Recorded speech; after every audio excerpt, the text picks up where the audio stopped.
শুভ সকাল। সকলেই কেমন আছেন? আশা করছি ভালো আছেন। আমার মেয়ে এইমাত্র ঘুম থেকে উঠলো।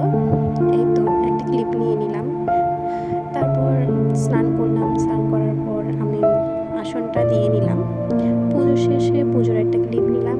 এদিকে মিষ্টি কুমড়ো, আলু, টমেটো, কাঁচামরিচ এবং মাছটাও ভেজে রেখে দিলাম।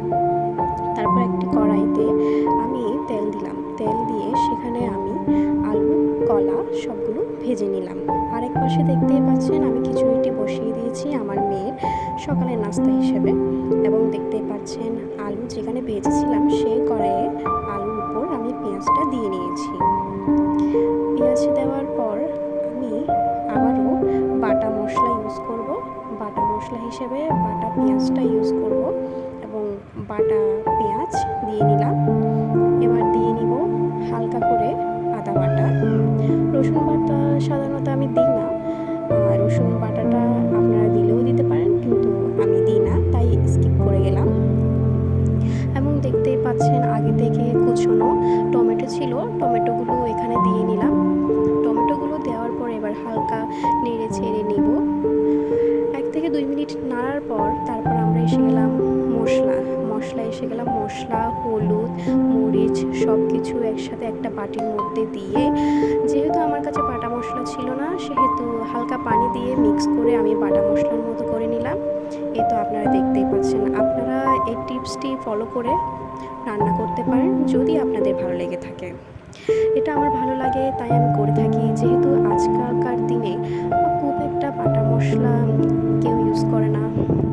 এবার দেখতেই পাচ্ছেন আরেক পাশে খিচুড়ি যেটা বসিয়েছিলাম সেটা আমি ঘুটে নিয়েছি। এটা এখন ঘুটনি দিয়ে ঘুটার পর আমি চলে গেলাম আবারও মাছের তরকারি যেটা রান্না করছিলাম। অলরেডি আমার মশলা কষানোটা হয়ে গেছে। মশলা কষানোর পর এবার আমি হালকা পানি দিয়ে নিলাম। দেখতেই পাচ্ছেন বন্ধুরা, হালকা পানি দেওয়ার পর এবার আমি হালকা করে নেড়ে চেড়ে নিলাম। নেড়ে চেড়ে নেওয়ার পর এবার ঢাকনাটা দিয়েই দিলাম। ঢাকনা দেওয়ার পর এবার দেখি আমার মেয়ে বসে বসে আমারই মতো করে মাছ রান্না করছে। তার একটা হালকা করে ক্লিপ নিয়ে দিলাম। বা দুটো মাছ রান্না করছি কিন্তু দেখুন আপনি। এবার এসে গেলাম আমি আবার রান্নাঘরে। এসেই দেখি রান্নাঘরের আমি এসে মাছগুলো দিয়ে নিলাম, যেগুলো আমি ভেজে রেখেছিলাম আগের থেকে। তারপর লবণ দিয়ে নিলাম। এই তো দেখতে পাচ্ছেন বন্ধুরা। তারপর সব কিছু দেওয়ার পর এবার আমি টমেটো আর কাঁচামরিচ যেটা কুটে রেখেছিলাম সেটা দিয়ে নিয়েছি। এবার দিয়ে নিয়েছি ঢাকনা দেওয়ার পর এবার আমার বরমশাই চলে যাবে অফিসে, তাকে তো অবশ্যই ভাত বেড়ে দিতে হবে। তাকে ভাত বেড়ে দিলাম। দেখতেই পাচ্ছেন মাছ, শাক। এবার চলে আসলাম আবার চুলোয়, তাকে একটা ডিম ভাজি করে দিব, তাই আমি একটা ডিম ভাজি করে দিয়েছি। দেখতেই পাচ্ছেন। আর অন্যদিকে দেখলাম আমার তরকারিটা হয়ে এসেছে। তারপর আমার বরমশাইয়ের জন্য 2 পিস মাছ ভাজলাম।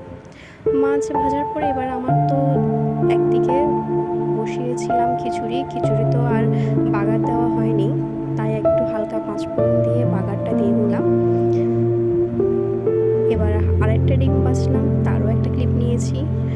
অলরেডি আমার তরকারিটা হয়ে গেছে, মাছ ভাজি এক্সেট্রা এগুলাতে আর কি।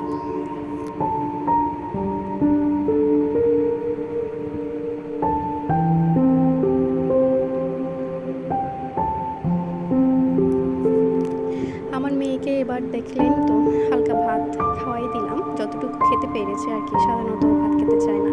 এবার পরন্ত বিকালের একটা ভিউ নিয়ে আমার ভিডিওটি আজকের শেষই করি।